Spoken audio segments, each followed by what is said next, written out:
Hey guys, and welcome back to the channel. Today we're actually going to be talking about the Steam Who Gets to Be on the Steam Store blog post, and that's from June 6th, so it's a few days old now. It's had time to sort of marinate and gain a couple different opinions, basically opposing opinions as to one side agreeing with this new policy and the other side sort of disagreeing with the policy. And although it's a little bit of a political or a potentially controversial issue, I do want to address it because it does pertain to gaming, which is really what my channel is focused most on. So for those of you that don't know, Valve has grappled with for quite a while what games it should allow and should not allow on the Steam store. Basically, games that have some very controversial themes have been allowed at various times, and even some games have been taken down, however briefly at periods, from the Steam store because of different themes in the game that are not inherently illegal so much as just potentially offensive to different groups of people. So Steam has now decided to come out with a more concrete policy, and that can be found on this blog post, which I will link to in the description down below, as well as the other article I want to briefly mention.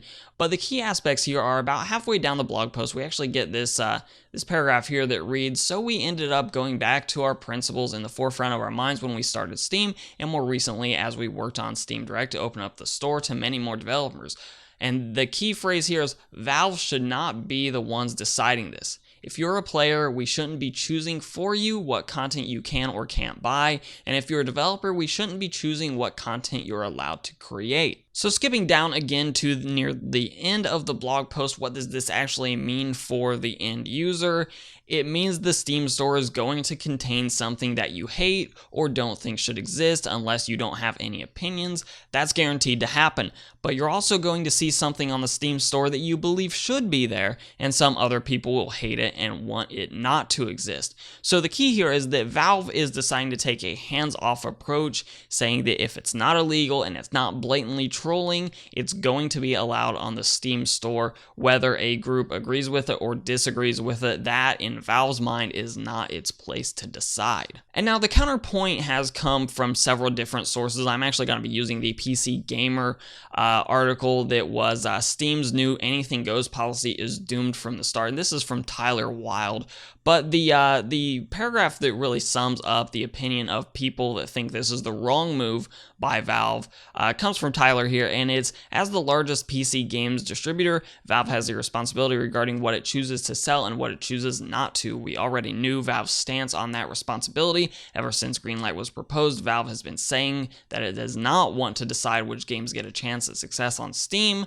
After Valve removed hatred from Steam Greenlight, for instance, it returned in short order, and Gabe Newell wrote an apology to the developers. Steam is about creating tools for content creators and customers. That's what Gabe Newell said. In Tyler's mind, displaying a dispassionate view of what Steam is and does.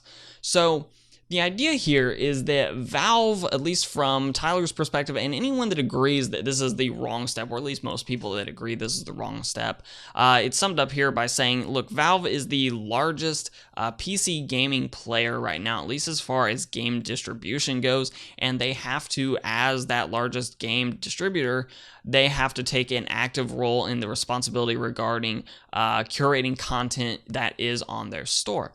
And here's where my opinion sort of comes in. I really strongly disagree with that, and I really like what Steam's doing here.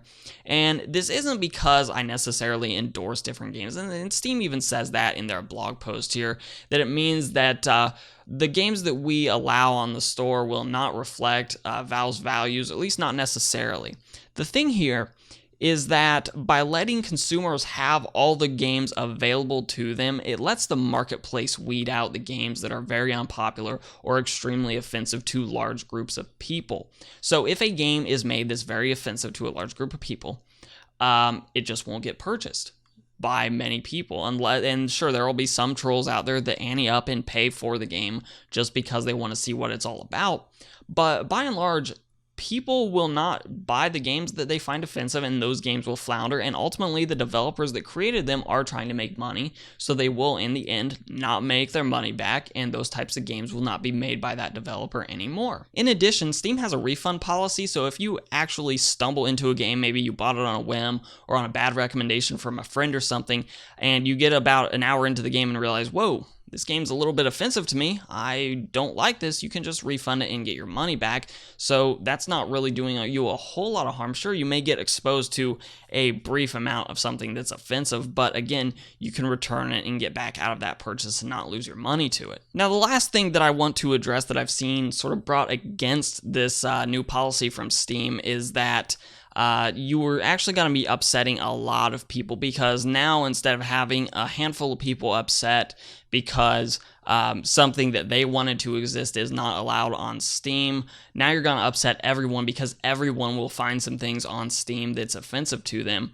And again, that goes back to the refund policy. That goes back to you not being forced to buy anything that you don't really want. As a consumer, I think it's your responsibility to inform yourself as best as possible. So if you're thinking about getting a game, watch a couple reviews. Probably don't pre-purchase it before it ever comes out, or if you do, at least know what type of game you're getting into. And then if it's just a game that is going to offend you, or you're not going to like the themes of the game, you just don't buy it and you move on. And there are a lot of groups of people out there that really believe firmly that consumers can make up their own minds for themselves, and we don't need a specific centralized corporation, in this case Valve, making that decision for us. And when you're trying to put a lot more responsibility on Valve for things like this, you really have to start looking at other marketplaces as well. Amazon does not necessarily agree with everything that's sold at Amazon.com. That's a given. Walmart doesn't necessarily agree with everything that's sold within books in Walmart's storefront. So I don't think it's fair to assume that Steam, as is in some places actually believed, Steam does not necessarily endorse things that are being sold on its website, games that are being sold on its website. It's simply a storefront. And that's what Steam and Valve is trying to do here. They're trying to say, hey, if you're a consumer, it's your choice. We're going to leave it up to you. We trust in the consumer's better judgment for themselves, because nobody knows what the consumer should have access to or what the consumer would be willing to buy better than the consumer themselves. But this is, of course, where I kick it back to you guys. Do you agree with Steam's new policy here? Do you disagree with it? Would you make certain specific exceptions? Maybe some concrete, like if a game has this, it's not allowed. I want to know from you guys. Let me know in the comments down below. And of course, if you like this content and you want to see me address some of these more socially geared issues, give this video a like, share, subscribe. All those things, again, are very helpful to the channel. You can follow me on Instagram and on Twitter at Hoosier Hardware. They're the best places to get a hold of me outside of my video comment section. And of course, I'll let YouTube queue up a couple more videos from my channel for you to watch. I'm Shane with Hoosier Hardware, and I'll see you guys in the next video.